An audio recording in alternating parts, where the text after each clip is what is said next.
Hoy vamos a hablar de uno de los asuntos que suele aparecer con más frecuencia durante los tratamientos de reproducción asistida que tanto estrés pueden llegar a generar, y es el hipercontrol. A todos, en general, la incertidumbre nos genera inquietud. En el caso de los tratamientos de reproducción asistida, donde se une esa falta de certezas con un deseo que ha sido largamente frustrado y unas expectativas y una motivación que se ponen en marcha en el momento que nos ponemos en tratamiento, pues esa inquietud se hace mayor.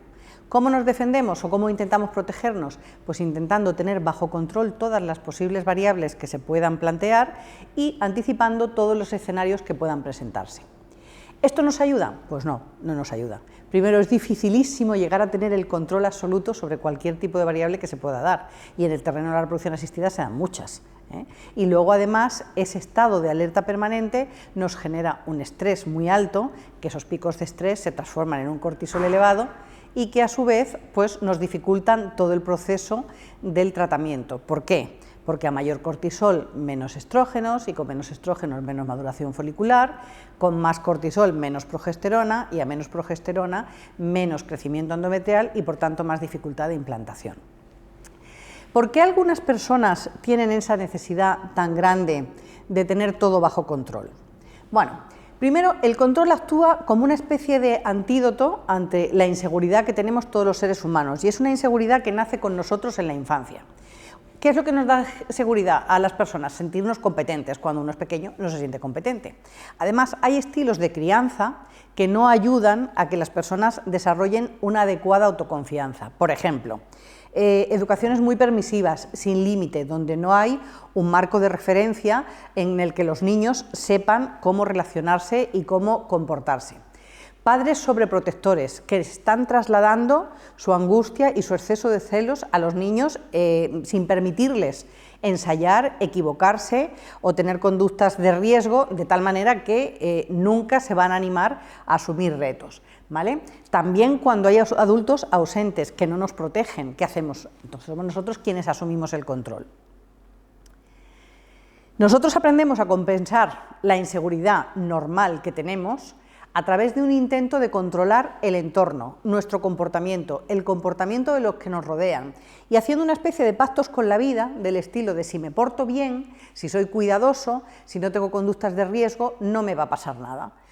Pensamientos como, por ejemplo, si no bebo y no fumo, voy a ser inmune a la enfermedad. Por ejemplo, si no conduzco, pues probablemente no tendré nunca un accidente de coche.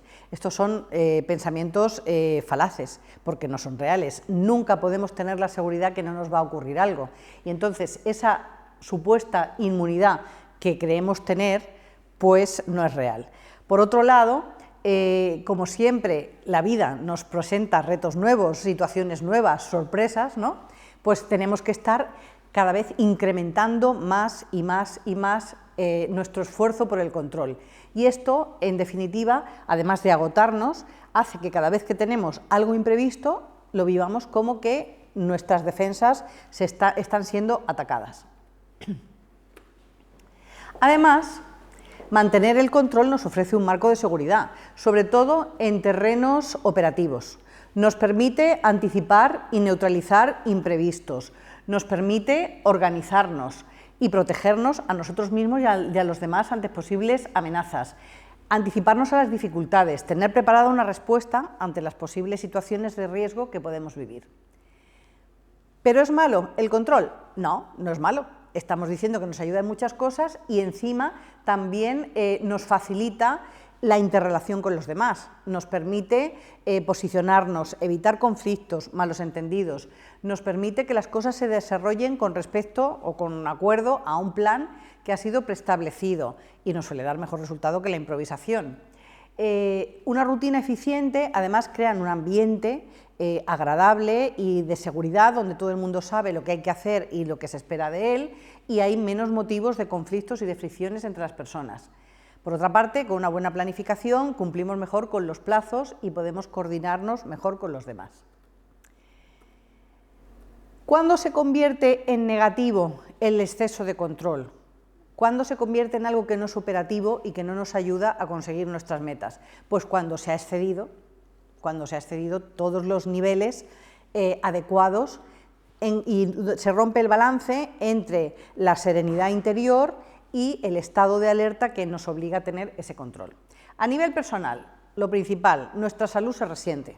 Se resiente porque ese exceso de cortisol en sangre continuo por el estrés se va a traducir en una serie de vivencias negativas que ahora hablaremos más en detalle. En nuestras relaciones con los demás, pues también nos genera conflictos. Se resiente la confianza, la espontaneidad, la comunicación. Podemos agobiar a los que nos rodean con ese exceso de rigidez, de querer tener todo cuadriculado, que las cosas nunca se salgan del plan que estaba preestablecido. Eso genera desgaste en la relación, irritabilidad, etc. Detallando las consecuencias que puede tener el exceso de control a nivel de salud, además de esta fatiga emocional de las que hemos hablado y ese arousal elevado que se traduce en estrés, podemos tener problemas de sueño, problemas alimentarios, porque ese estrés nos hace a comer más o a que se nos cierre el estómago y a no comer nada, a la larga problemas de depresión, de irritabilidad, dolores de cabeza, dolores musculares, e hiperactivación del sistema nervioso simpático con elevación del ritmo cardíaco, tensión muscular, etc. Entonces, ¿qué tenemos que hacer? ¿Tenemos que controlar? ¿No tenemos que controlar? Pues sí, por supuesto, pero como siempre, en el equilibrio está la respuesta.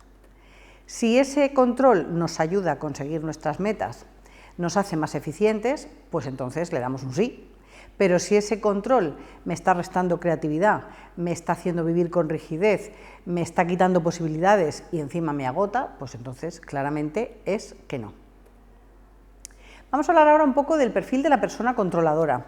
Seguramente que todos vamos a vernos identificados en alguno de los rasgos que vamos a mencionar aquí, pero vamos a repasarlos para ver si identificamos esas conductas que nos están llevando a ese exceso de control. Primero, una persona hipercontroladora es una persona que está en permanente estado de alerta, observando, escuchando, intentando que no se le escape nada, intentando que cada cosa que sucede a su alrededor la tenga captada. Es lo que llamamos la vista de faro, ¿no? Esa visión en faro, como la luz que va recorriendo todo el espectro que hay frente a ella. Bueno, pues esa es la típica visión de la persona hipercontroladora. Por otra parte, se siente muy insegura cuando ocurren cosas que no tenía previsto. El que se le deshaga un plan es lo peor que le pueda ocurrir. Y tolera muy mal, por supuesto, la incertidumbre, la espera, la falta de certezas. En el terreno de la reproducción asistida, imaginemos los días de espera tras la transferencia o la inseminación, cuando ya no podemos hacer nada ni controlar nada, que hay que confiar en la naturaleza y esperar 14 o 15 días a ver qué ha ocurrido, pues este tipo de personas lo pasan verdaderamente mal. También son personas que necesitan tenerlo todo previsto, que se disgustan mucho cuando se aparta la planificación de lo que habían pensado, odian los cambios, odian las sorpresas. A estas personas no le hagáis un cumpleaños sorpresa nunca, porque lo van a vivir con más angustia que felicidad. Y necesitan que las cosas se hagan además de una determinada manera, no que estén previstas solo, sino que además lo que se tenga que hacer tenga que seguir como un procedimiento muy estricto, porque si no todo lo que se sale de la línea planteada las estresa. ¿Qué más cosas son típicas de estas personalidades? Bueno, pues siempre suelen ponerse en lo peor. ¿Por qué? Porque si ya parten de lo peor que puede ocurrir, pueden tener un plan B, uno C, un D, hasta la Z, ¿vale? Son personas muy críticas, muy perfeccionistas, que prefieren estar al mando, pero no por una cuestión de autoritarismo o una cuestión de dominancia, sino por tener el control. Son personas que si pudieran pilotarían ellas el avión, el tren, llevarían ellas el control de todo. Por supuesto, son personas que tienen muchas dificultades para delegar, prefieren hacerlo todo ellas, porque es la manera de asegurarse que las cosas se van a hacer en el tiempo, en el modo, en la manera en que ellas quieren o consideran que deben hacerse. Les cuesta mucho, por tanto, confiar en los demás. Son personas desconfiadas, pero no porque no se fíen de los otros, sino por esa propia inseguridad que tienen dentro de sí mismas. Y tienen un nivel de activación muy alto y les cuesta desconectar y relajarse. En el terreno de la reproducción asistida, ¿qué conductas se darían en una persona hipercontroladora? Bueno, pues son personas que evidentemente controlan a través de APPs su ovulación. Es lógico y es normal que al principio de la búsqueda del embarazo, cuando todavía no sabemos que hay una problemática o lo que sea, pues si tengamos un poco de atención a cuando se producen los días de ovulación, que intentemos mantener relaciones en esos días, pero en la persona hipercontroladora es que es tremendo hasta el extremo que cuando están haciendo el tratamiento, pues por ejemplo no salen a cenar por si se les retrasa 5 minutos la inyección, o no quieren tomarse vacaciones por si el día de que tiene que hacerse la transferencia luego necesita descansar, o sea, todo planificado. Planifican cuándo hacerse el tratamiento para que les coincida con el momento en que ellas quieren. Por ejemplo, vienen y te dicen, yo es que quiero hacer el tratamiento en verano porque así, si me quedo embarazada, después de los 9 meses tengo la baja maternal, más el mes de vacaciones, más el mes que me tomo de lactancia y ya vuelvo a trabajar el año que viene. Esto no lo hacen por gusto, lo hacen porque necesitan esa organización, esa previsión en su vida. Imaginaos cuando nos han quedado embarazadas, cuando ellas tenían previsto que se iban a quedar. Se angustian mucho ante cualquier duda con los medicamentos, llaman muy a menudo, no sé si lo he mezclado bien, no sé si me he puesto todo, no sé si el émbolo ha subido, son personas que lo viven con mucha angustia. Y luego también vienen a consulta con una idea clarísima de todas las pruebas que tienen que hacerse, de todos los tratamientos, porque lo han leído en internet, porque lo han consultado, porque vienen informadísimas de todo, te preguntan a mí por qué no me has hecho un scratch y a lo mejor no está indicado en su caso, ¿no? Entonces, en definitiva, son personas que se estresan a sí mismas, estresan al médico, estresan a la enfermera y viven el tratamiento con mucha más angustia y mucho más malestar del que sería necesario, porque estos tratamientos en realidad se llevan fenomenal. Somos nosotros, con esa carga emocional que le metemos a todo el asunto, muy comprensible, por supuesto, pero que tenemos que ser conscientes que no nos ayuda, que lo que hace es ponernos una barrera más, un obstáculo más que saltar en la carrera por el embarazo. Bueno, más cosas que hacen las personas controladoras, pues contrastan la información que le ha dado el médico con 3 o 4 más, para asegurarse y tener la certeza de que va por la línea correcta. Están permanentemente conectadas a internet, metidas en foros, mirando lo que ha dicho una, lo que ha dicho la otra, para tomarse notas, y a mí ¿por qué no me pasa eso? Yo eso no me lo noto. Estudia permanentemente sus síntomas, se observa mucho, o sea, son personas que en la beta espera están permanentemente, me duele, no me duele, me ha crecido el pecho, tengo tensión mamaria, tengo angustia, no tengo angustia, o sea, están permanentemente estudiándose a nivel físico. Cualquier novedad que ocurra, por ejemplo, hay que cancelar este ciclo, la catástrofe, horror. Y a lo mejor es lo más oportuno, porque si el endometrio a lo mejor no tiene el grosor adecuado o no se prevé que vaya a haber una buena receptividad, oye, vamos a proteger esos embriones y vamos a transferirlos cuando sea el momento oportuno. Bueno, pues cualquier cambio o no está respondiendo, vamos a cambiar medicación, es ¿por qué? ¿Qué ha pasado? Ya no voy a conseguirlo. Ay, perdón. Bien. Vamos a hablar ahora de algunas recomendaciones para poder superar este hipercontrol. Algunas de ellas son un poco difíciles de conseguir, por eso luego vamos a hablar de unos ejercicios que nos van a poner en el camino de conseguir controlar el control excesivo. Lo primero, tenemos que ser conscientes de cuando estamos ejerciendo un exceso de control, porque esto ya, como hemos dicho al principio, se ha convertido de conducta en hábito y de hábito en manera de ser, entonces ya es algo que es natural con nosotros, no somos conscientes de cuando estamos en ese bucle de rumiación, de anticipación, y si esto y si lo otro, y bueno, lo importante, lo principal para controlarlo y sobre todo para pararlo es identificar que estamos en ese bucle.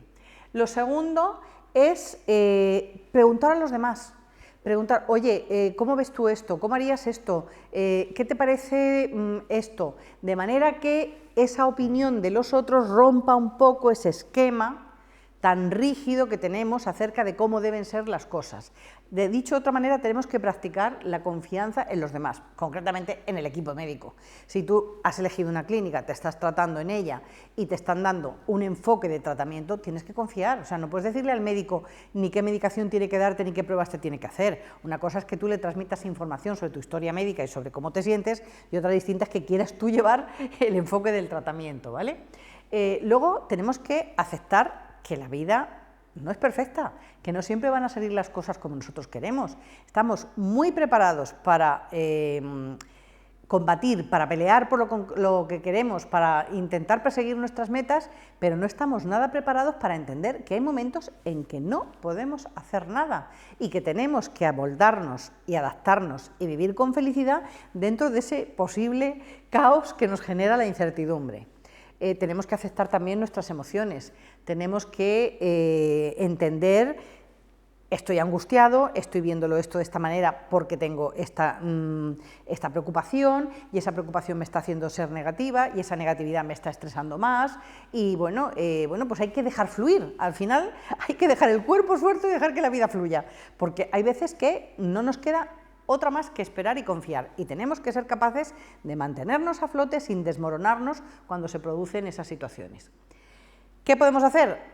Practicar la relajación, ejercicios de respiración, de meditación, de control mental, tai chi, el ejercicio que nos va a ayudar mucho también a descargar tensiones, y también intentar encontrar el disfrute dentro de la improvisación, dentro de la creatividad.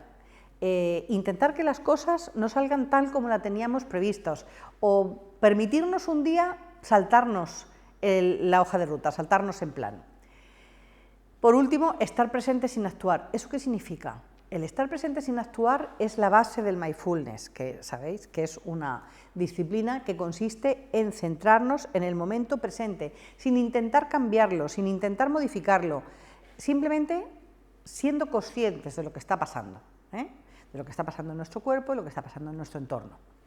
Bueno, como esto ya os he dicho que es un poquito difícil de conseguir sin mucha práctica, os voy a proponer unos ejercicios que os van a ayudar a empezar a practicar estas cosas. Algunos ejercicios que os voy a proponer para que podáis practicar el soltar, el dejar el control aparte, tienen mucho que ver con el cuerpo. Nosotros vivimos a través de nuestro cuerpo, no tenemos una vida mental y una vida corporal.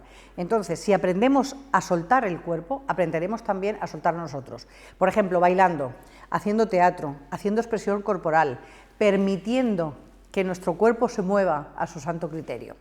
Otro ejercicio que es de mucha utilidad, cuando tenemos una persona en la que confiamos, la pareja, tu madre, una buena amiga, es taparte los ojos, vendártelos o ponerte un antifaz y ir de su mano intentando que ella te lleve. Es una manera de que tú estás renunciando a tu control y estás confiando en la otra persona.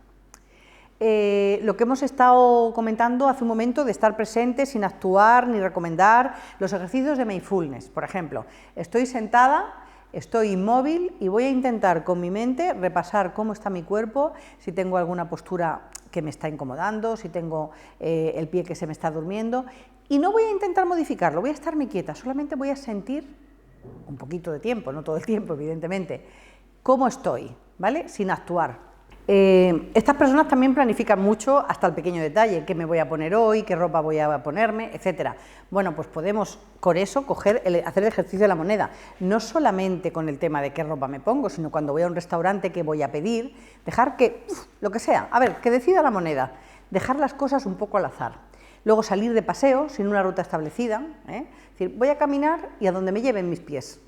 Disfrutando del paisaje, disfrutando de lo que estoy viendo, de manera que bueno, pues, no tengamos esa planificación de voy a ir por aquí, voy a ir para allá.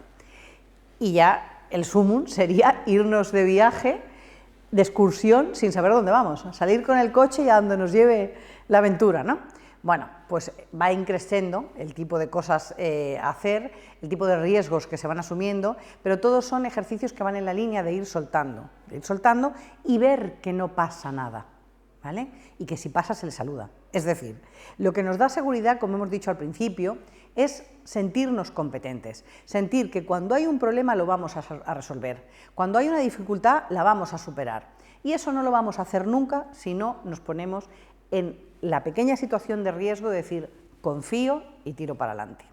Por lo tanto, mi recomendación es control sí, hipercontrol no, y en reproducción asistida ser muy conscientes de que es un camino que no sabemos ni cuánto vamos a tardar en recorrerlo, ni qué desvíos vamos a tener que hacer, porque es nuestro propio cuerpo el que va a ir dando las instrucciones a los médicos de cómo vamos respondiendo y cómo hay que enfocar el tratamiento.